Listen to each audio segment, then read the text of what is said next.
I, 42, have been married to my wife, 41, for 20 years.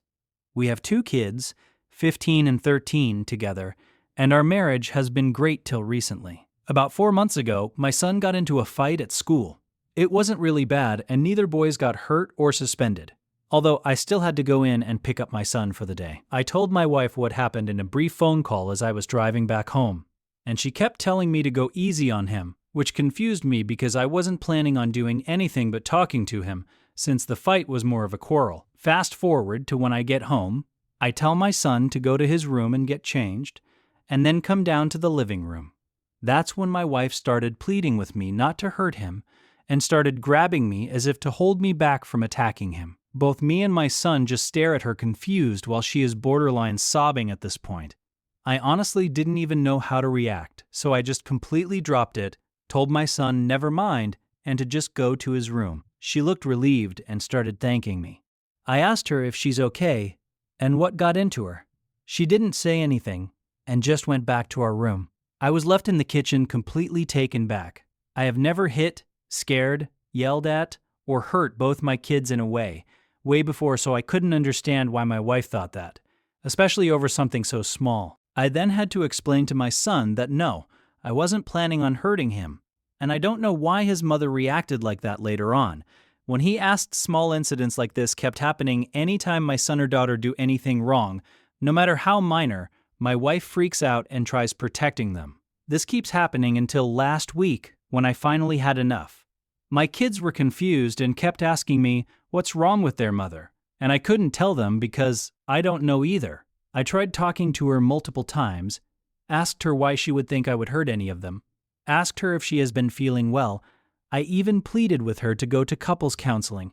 She would just shut down and say nothing is wrong, then get cold with me. So when I asked my daughter to keep it down a bit when she was on the phone, and my wife did her usual routine, I finally snapped at her, told her that she needs to stop acting like some abuser, that she needs help, that she can't keep making me out to be some villain in front of our kids, and that if anything, I should be the one protecting them from whatever this is. At this point, my son came up and asked her, "Why do you think Dad will do anything?" To which she had no answer. I told she either goes therapy or we are done, and then left to my brother's house for a few hours. I then had to explain to my son that no, I wasn't planning on hurting him, and I don't know why his mother reacted like that later on. When he asked, small incidents like this kept happening anytime my son or daughter do anything wrong, no matter how minor, my wife freaks out and tries protecting them. This keeps happening until last week when I finally had enough.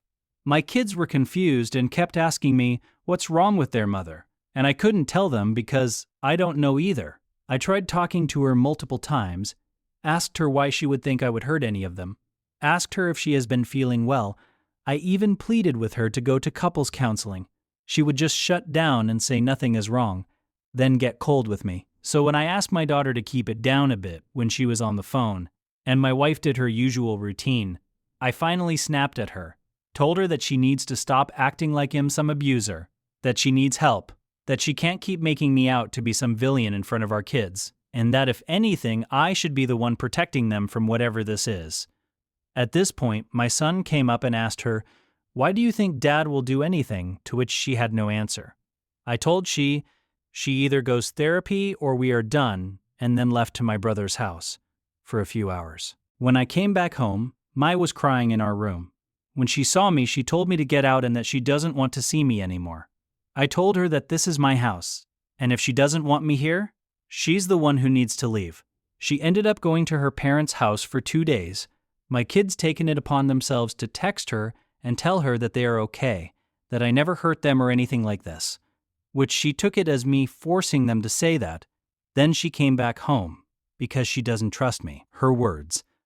I repeated what I said before and told her it's either therapy or divorce. Then she started crying again, calling me heartless and saying that I never loved her. Here's the thing. I don't want to leave her. I genuinely do love her. And up until now, we have had the picture-perfect marriage.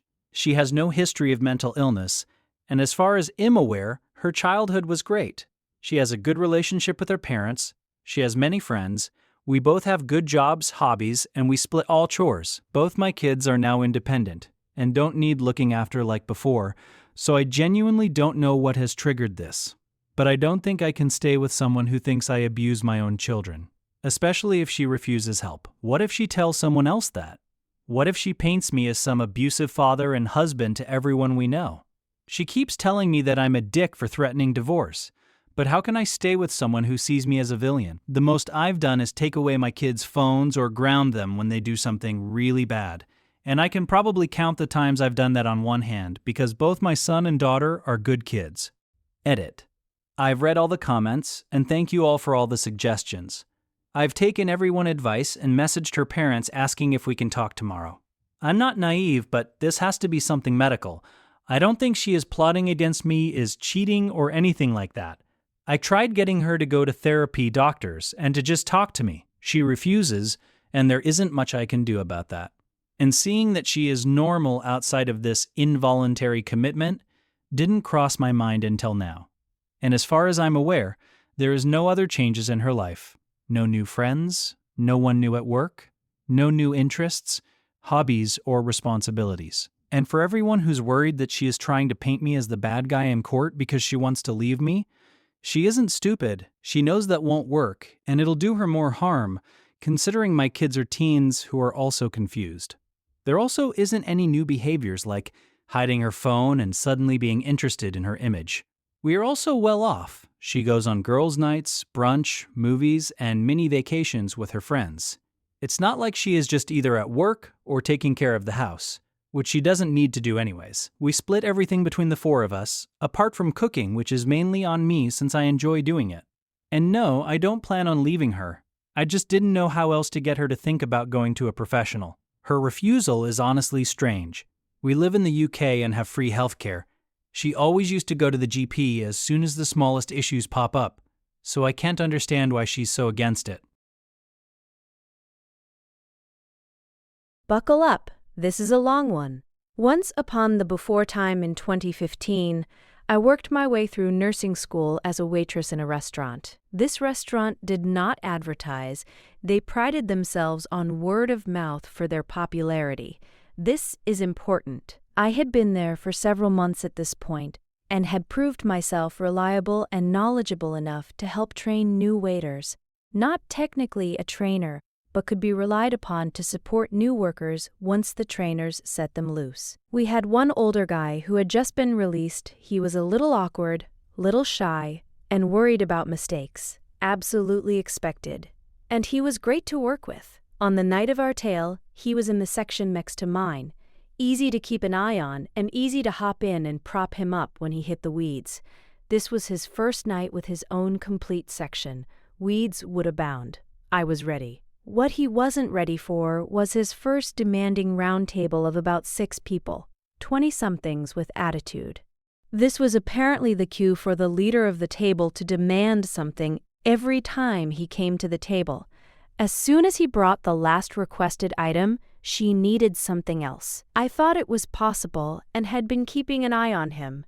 Seeing his panicked face, I gave him a nod and started checking in on his other tables, slotting them into my own table cycles. Reasons I'm paired with him. This carried on for their entire meal, incredibly needy and demanding his full attention, with zero apology or kindness. I made sure to catch him in the back to prepare for possibly getting no tip but to calm the panic, and to remind him I would not be touching the tips from his other tables. Honestly, this poor guy looked like he was about to quit on the spot. This leader was rude and impatient and gave him no space to breathe. I was his emotional support animal at this point, but knowing he was at least twice my age made it even worse for him. The table had come in close to the end of the night and ended up staying past our section's closing. So they were the last table on our side of the restaurant. Perks of closing with a new waiter, getting cut early. That's when he came to me asking how to do an employee discount, and they wanted to use more than one on a single ticket. Was that okay? I was confused. Wait, employee Eeyore? That's when he shared that she had spent the entire meal berating and making fun of him because 1, she was a trainer at our other location, and 2, He was the worst waiter she had ever seen. No wonder the other location made her special meals. And zero surprise he was such a wreck. On top of that, she was claiming there were multiple birthdays in the group, so free cakes all around, and she wants the birthday song immediately. To say I was livid is saying lava is warm. I was ready to throw hands for this poor man. Instead, I told him to prep the cakes, but don't go out yet. I would get the boss about employee discount. Not needed. We could do it ourselves, but this was such a special case. And I would gather the workers for the birthday song. Managers there were absolutely amazing. We loved each one, and all of them had our backs. Very rare in restaurants, so this almost the best part. I gave the front-end boss a quick rundown of the table's antics. Remember the word-of-mouth restaurant mentality? Yeah, boss was not having a restaurant employee acting so cruelly, even if she wasn't his employee. I asked permission for what I wanted to do. He smiled and gave permission as he grabbed the employee numbers given for the discounts, which that trainer would have known could not be stacked, and told me he had a boss-to-boss phone call to make. I then ran to every employee I could grab. Remember, half the restaurant was closing down, so we had several people available, including a dishwasher, and gave them each the fastest explanation of the table and the plan. And then I told the poor nerve-wracked server that we were ready to drop cakes. The crowd that arrived to that 6-person tabletop was honestly the largest we had ever had for a birthday song, and I am pretty confident the largest that restaurant will ever have. We served free cakes in front of every seat, and Leader had the most self-satisfied smirk as we all grinned ecstatically and lined up to sing. And oh, did we sing. We all sang that birthday song as loud as possible. Please do recall they were the last table in the section, and for your imaginings, I should mention this table was in the corner as well. So while we were screaming the birthday song, it was bouncing back from that corner as well, and it was an excruciatingly long song. Their smiles dropped immediately, and hands covered their ears as they jumped with the audio onslaught. I know it hurt my ears, and that pain is something that still makes me smile to this day. We all stood there, giant group, happily screaming our restaurant's special happy birthday song, and it still warms my heart a decade later. More than that, while we were gathering and planning and destroying eardrums, our boss was making phone calls in the office. Yes, he called her restaurant manager and informed them of her behavior. And no, she didn't get stacked employee discounts. She didn't get her discount at all. I know, because I was there when she was handed the phone from my front-end manager at the host desk, and when she started to cry and tried to make her excuses for why she shouldn't be fired. But the general manager, one step below owner since this was a small company with very few locations, had already been called. Her employee number had been shared, and she was done. I'm not psychic. She could have gone back to her home location and convinced someone to hire her back. Anything is possible. But I know how she treated this poor guy.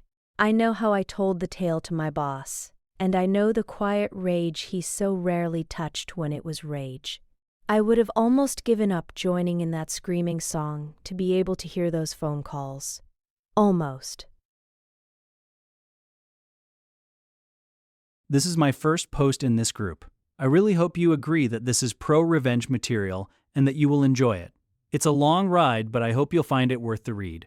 And apologies in advance for my grammar, as English is not my primary language. First off, the backstory. This took place in the early days of the interwebs, around the autumn of 1999, when HTML-coded chats became very popular. For you young'uns, these spaces would be considered a pinnacle of free online speech today, as they were 100% unmoderated and they didn't log any personal data or that you registered an account. It was extremely basic to use, as you just had to write what your session screen name was, and that was it. So anyone who wanted to be a creep, abusive, or toxic could do this without any real-life consequence, which led to a lot of unwanted contacts. Their MO was basically to use the whisper function, aka old-school DM, where you still wrote in the group chat, but only the recipient could see it. Especially girls and young women were targeted. And although these chats didn't support any images, it was pretty common to exchange email addresses to keep in touch. So, lo and behold, the low-pixel dick pic was received.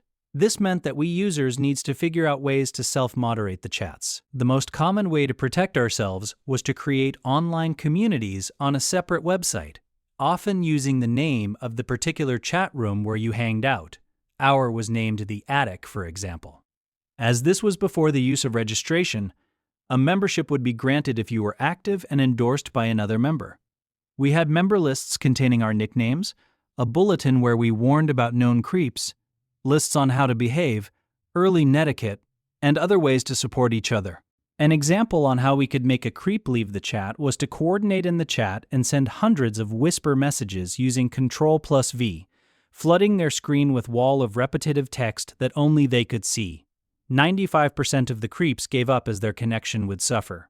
Our attic was known as the safest place among these chat rooms. Some creeps, though, were a bit more slippery and still managed to trick victims to share personal info. So it was a constant battle to come up with new, different, and often very creative and funny ways to combat these creeps. Now, let me present the actors in the story.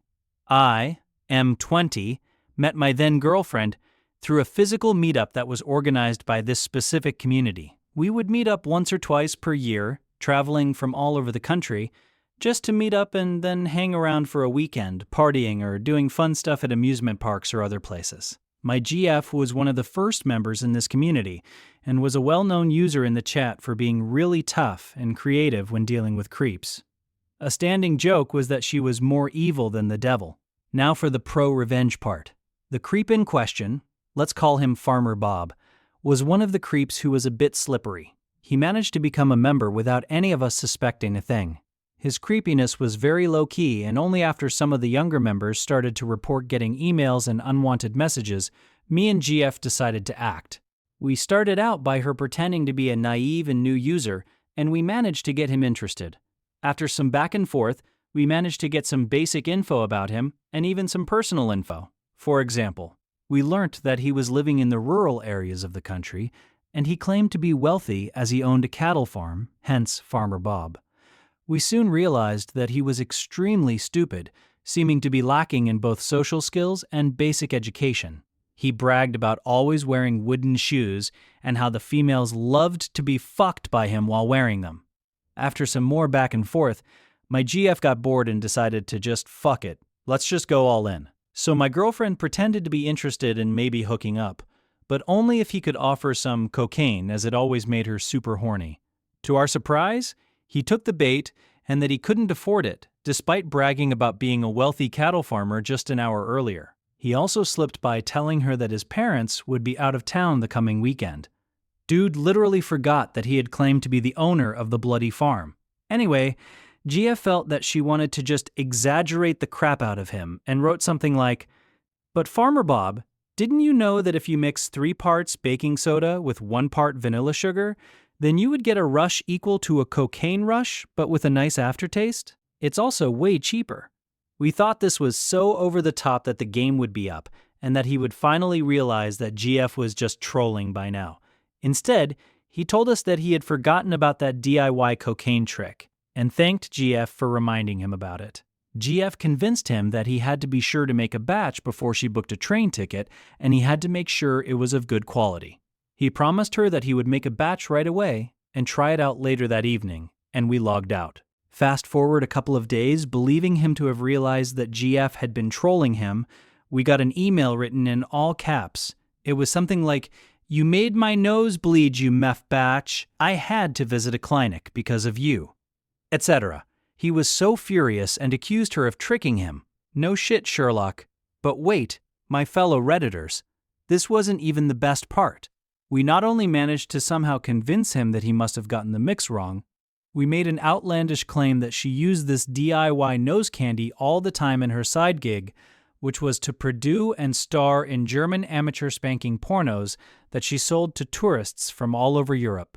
To prove this, we recorded an extremely stupid and blatantly obvious fake trailer for our big hit Spankin' Mein Scheisse. My GF's younger brother asked for him and his friend to star in it. So the scene is her bed, her brother, pretending to be random dude, sitting there with his friend laying on his stomach over his lap, both fully dressed, and pretending to be my GF, as he had long curly hair. Using a wooden spatula, he simulated spanking him while I stood behind the camera and clapping wet hands to create a sloppy spanking. To top it off, me and GF shouted German-sounding nonsense and they mimed their mouths. The quality of the video was horrendous, but the low resolution and frame rate actually created a believable trailer. It was still extremely silly and over the top and should have been apparently fake to everyone. Not to Farmer Bob, though. He was totally convinced this was the genuine thing and begged us to sell him some films. We agreed to do so, but only if he tried the homemade cocaine again.